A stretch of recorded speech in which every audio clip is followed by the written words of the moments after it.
ពួកគេបែរជាទទួលបាននៅមុនអាគមខ្មៅអ្នកខ្លះបានคล้ายទៅជាខ្មោចអ្នកខ្លះបានคล้ายទៅជាព្រាយបិសាច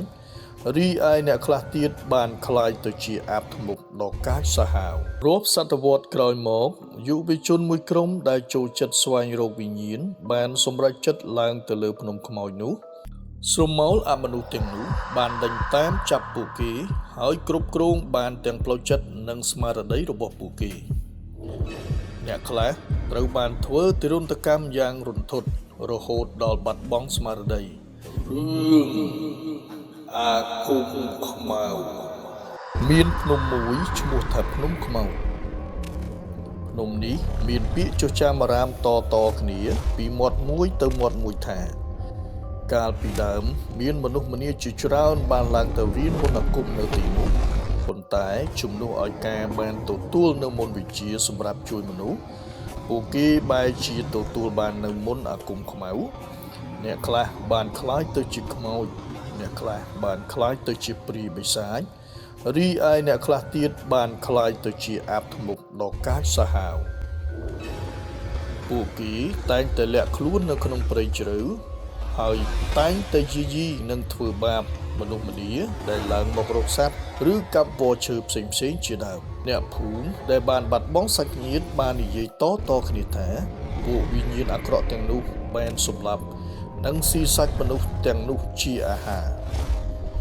រឿងរ៉ាវដ៏រន្ធត់នេះបានធ្វើឲ្យភ្នំខ្មោចคล้ายទៅជារឿងនិទានដ៏ល្បីល្បាញមួយហើយជាកន្លែងដែលមនុស្សគ្រប់គ្នាខ្លាចរអាជាទីបំផុតរាប់សតវត្សក្រោយមកយុវជនមួយក្រុមដែលចូលចិត្តស្វែងរកវិញ្ញាណបានសម្រេចចិត្តឡើងទៅលើភ្នំខ្មោចនោះពួកគេមិនបានជឿទៅលើរឿងខ្មោចព្រាយបិសាចដែលអ្នកភូមិនិយាយតគ្នានោះឡើយហើយថែមទាំងគិតថាវាគ្រាន់តែជារឿងប្រឌិតតែប៉ុណ្ណោះពួកគេបានត្រៀមសម្ភារៈយ៉ាងរួចរាល់សម្រាប់ថតវីដេអូដាក់នៅក្នុង YouTube, TikTok និង Facebook Page ដើម្បីបង្ហាញថាភ្នំនេះគ្មានអ្វីគួរឲ្យខ្លាចនោះទេពេលឡើងទៅដល់កំពូលភ្នំពួកគេបានចាប់ផ្ដើមឮសំឡេងចម្លែកដូចជាសំឡេងខ្សឹបខ្សៀវ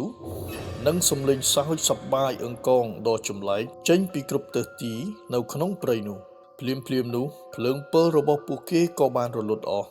ភាពងងឹតសូន្យសុងបានគ្របដណ្ដប់មកលើពួកគេស្រាប់តែពួកគេមានអារម្មណ៍ថាមានអ្វីមួយយ៉ាងកំពុងតែតាមដានពួកគេបានចាប់ផ្ដើមភ័យខ្លាចហើយក៏បាននាំគ្នាសម្រេចចិត្តចុះពីលើភ្នំភ្លាមប៉ុន្តែពេលដែលពួកគេចាប់ផ្ដើមដើរចុះក្រោមដើមឈើនិងវល្លិនានាក៏បានចាប់ផ្ដើមបាំងផ្លូវរបស់ពួកគេហាក់ដូចជាកំពុងតែដើរនៅក្នុងរង្វង់ហើយរកច្រកចេញពុំឃើញនោះឡើយពួកគេបានបែកខ្ញែកគ្នាទៅតាមទិសដៅរៀងខ្លួនដោយសារភាពភ័យខ្លាចសំឡេងយំសោកនិងសំឡេងស្រែកក៏បានបន្លឺឡើងពេញព្រៃអ្នកខ្លះត្រូវបានវល្លិរឹបជាប់នឹងដើមឈើ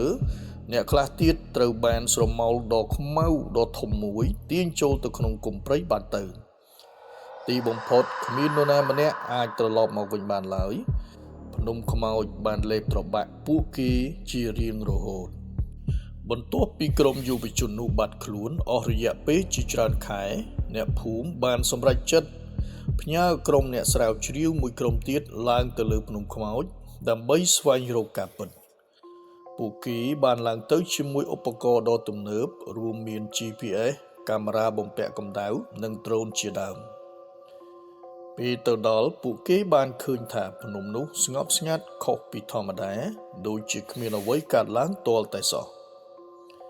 ប៉ុន្តែពេលដែលពួកគេបោះតង់ដើម្បីសម្រាកស្រាប់តែឧបករណ៍ GPS របស់ពួកគេបានបង្ហាញ coordinate ចម្លែកហើយកាមេរ៉ាដែលបំពាក់កម្ដៅបានចាប់បានរូបភាពស្រមោលអមនុស្សដ៏ច្រើនកំពុងតែរត់ឆ្វេងឆ្វាយជុំវិញតង់របស់ពួកគេភ្លាមនោះភ្លើងដែលពួកគេដុតបានរលត់ទៅវិញហើយពួកគេបានឮសំឡេងដើមឈើបាក់ធ្លាក់មកលើតង់របស់ពួកគេភ័យខ្លាចយ៉ាងខ្លាំងហើយបានរត់បែកខ្ញែកគ្នាស្រមោលអមនុស្សទាំងនោះបានដេញតាមចាប់ពួកគេហើយគ្រប់គ្រងបានទាំងផ្លូវចិត្តនិងស្មារតីរបស់ពួកគេអ្នកខ្លះត្រូវបានធ្វើទារុណកម្មយ៉ាងរន្ធត់រហូតដល់បាត់បង់ស្មារតី អ្នកខ្លះទៀតត្រូវបានពួកធ្មប់ទាញយកព្រលឹងហើយคล้ายទៅជាទេសកររបស់ពួកវាជារៀងរហូតមានតែមនុស្សម្នាក់គត់ដែលរត់រួចហើយបានត្រឡប់មកភូមិវិញប៉ុន្តែស្មារតីរបស់គាត់ត្រូវបានប៉ះពាល់យ៉ាងធ្ងន់ធ្ងរហើយគាត់បានបាត់បង់ការចងចាំទាំងស្រុងរឿងរ៉ាវរបស់ភ្នំខ្មោចបានល្បីល្បាញដល់វត្តមួយដែលស្ថិតនៅមិនឆ្ងាយពីភូមិនោះព្រះសង្ឃមួយព្រះអង្គព្រះនាមព្រះរាជគុណសូរិយាជាព្រះសង្ឃដែលមានធម្មពលមន្តអាគមបាលីយ៉ាងខ្លាំងក្លានិងមានសិលធម៌បរិសុទ្ធព្រះអង្គបានសម្រេចប្រតិយឡើងទៅលើភ្នំខ្មោចដើម្បីរំដោះវិញ្ញាណទាំងនោះឲ្យបានស្ងប់សុខហើយលុបបំបាត់អំពើអាក្រក់នៅលើភ្នំនោះទាំងស្រុងពេលព្រះអង្គយាងដល់ភ្នំនោះអាកាសធាតុដ៏ងងឹតសូន្យសុងនិងខ្យល់ព្យុះក៏បានបោកបក់មកកាន់ព្រះអង្គដើមឈើនិងវល្លិនានាបានចាប់ផ្ដើមរើបំរាស់ហើយព្យាយាមរឹតព្រះកាយព្រះអង្គព្រះរាជគុណសូរិយាបានសូត្រធម៌បាលីយ៉ាងលឺដែលមានអានុភាពបណ្ដេញនៅរាល់វិញ្ញាណអាក្រក់ខ្មោចព្រាយបិសាចនិងអាបធ្មប់ទាំងឡាយបានបង្ហាញខ្លួនហើយបានប្រើមន្តអាគមងងឹតរបស់ពួកគេដើម្បីវាយប្រហារព្រះអង្គតែព្រះរាជគុណសូរិយាមិនបានភ័យខ្លាចឡើយ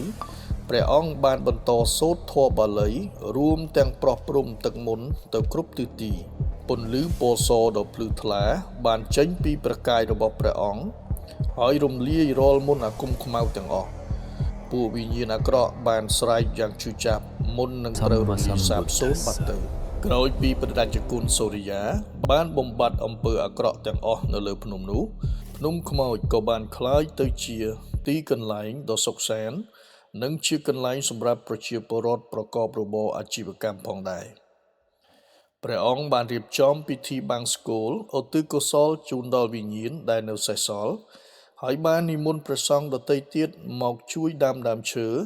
រៀបចំកន្លែងឲ្យមានស្ថានភាពស្អាតបាតនិងបានកសាងវត្តអារាមមួយនៅលើភ្នំនោះផងដែរបច្ចុប្បន្នអ្នកភូមិបានឡើងទៅលើភ្នំនេះដោយគ្មានការភ័យខ្លាចអ្វីនោះឡើយពួកគេបានធ្វើស្រែចម្ការចិញ្ចឹមសត្វនិងបេះបន្លែផ្លែឈើបានយ៉ាងសុខសាន្តភ្នំខ្មោចពីមុនបានคล้ายទៅជាទីកន្លែងសក្ការៈបូជាដ៏ស័ក្តិសិទ្ធិដែលមនុស្សគ្រប់គ្នាបានមកបន់ស្រន់និងធ្វើបុណ្យឧទ្ទិសកុសលក៏ដូចជាបួងសួងសុំសេចក្តីសុខសេចក្តីចម្រើនផ្សេងសូមអរគុណសម្រាប់ការតាមដាន